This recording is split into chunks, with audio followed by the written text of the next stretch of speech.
life kuno nato sa kalibutan, we are intended to pass kanang gitawag og tribulation, kakambal na ng tao.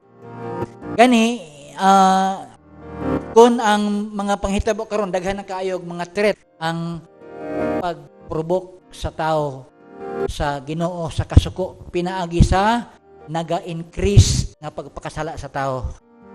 Ang pagpakasala sa tao karon ora ang giingon sa Old Testament sa panahon ni Noah nga before ang Ginoo may pakanaog og kuan og kanang judgment unsa ingon sa Ginoo nga the sins of the humanity, ang sala sa tibuok katawhan, siya, it reached the nostril of God. It reached the nostrils of God.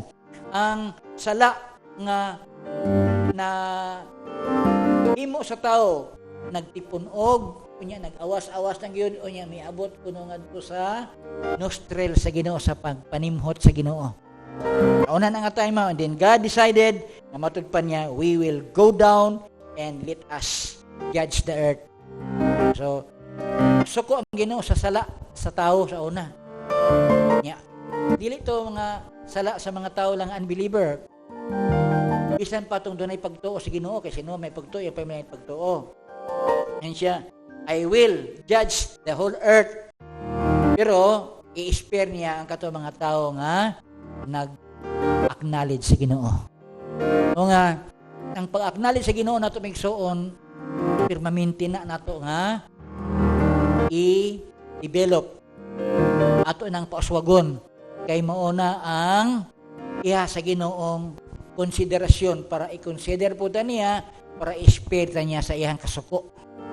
Una nga salamat ta kay ang ato karon nga paday nga pagpangalagad atong ginaprovoke ang Ginoo dili sa kasuko, ginaprovoke na ta ang Ginoo nga kita iyang ikalipay. Kay nga naman tungod kay kita rabia ang nagpreserve sa kalibutan.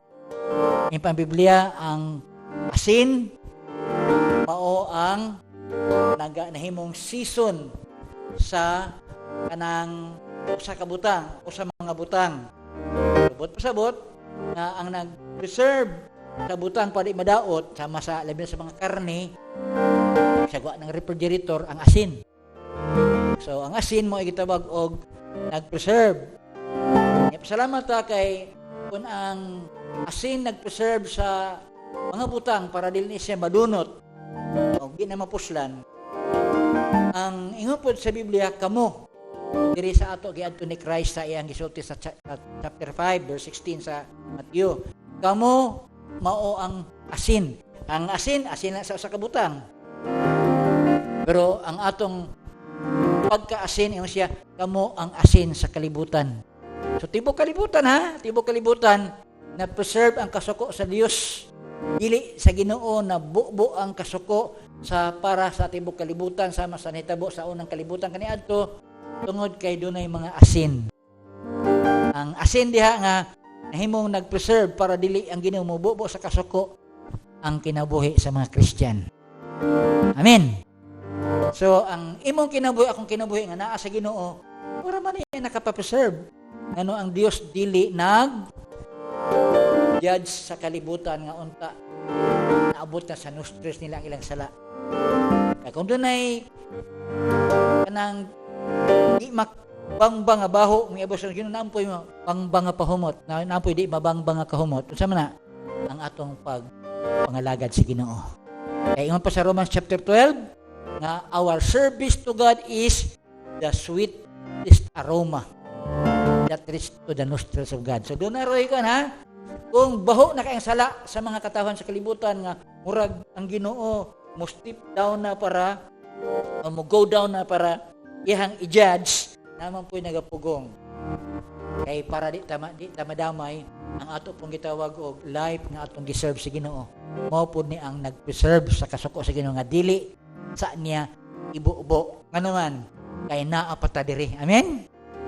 Pero ibubo ra ni maabot ra ang time ibubo ra ni kay ang Biblia kung i-rapture na ang mga anak sa Ginoo niya puro na diri mga wala na humot nga mas milang Ginoo diri kundi ang baho na lang sa mga sala sa mga taong unbeliever. That time di na ang Dios mapugngan. iya nagyong i-smite ang kalibutan pinagi siyang kasuko.